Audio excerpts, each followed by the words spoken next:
สุดท้ายบทที่สมพรสุดท้ายมาลีต้องสบายที่ออกแง่นี่ สบาย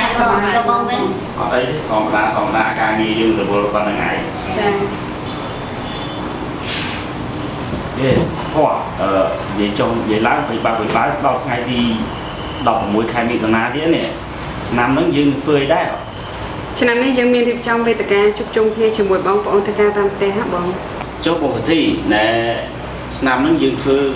lừa cái thiên nó bò đấy đấy nằm này ចាបងឆ្នាំនេះយើងធ្វើរៀបចំឡើងក្រុមវិធានបទការលើកកម្ពស់សិទ្ធិកម្មករធ្វើការតាមផ្ទះ mà lý thì biến khu đơn vị mà nó vậy mình phơi dạng bài tay ចាបងឆ្នាំនេះគឺជាខួបលើកទី5នៃទិវាកម្មករធ្វើការតាមផ្ទះពិភពលោកដែលពិភពលោកគេនឹងប្រារព្ធពិធីនេះផងដែរហើយកម្ពុជានិងបណ្ដាញរបស់យើងក៏បានរៀបចំប្រារព្ធពិធីនេះទាំងអស់គ្នាផងដែរចា สมพรអាចប្រាប់បងប្អូនយើងក៏ដូចជាអ្នកសារព័ត៌មានបានទេតើយើងធ្វើនៅកន្លែងនេះហើយនៅថ្ងៃណាពេលណាដែរ ចាបងសម្រាប់ទិវានេះយើងនឹងធ្វើនៅថ្ងៃទី19ខែមិថុនាឆ្នាំ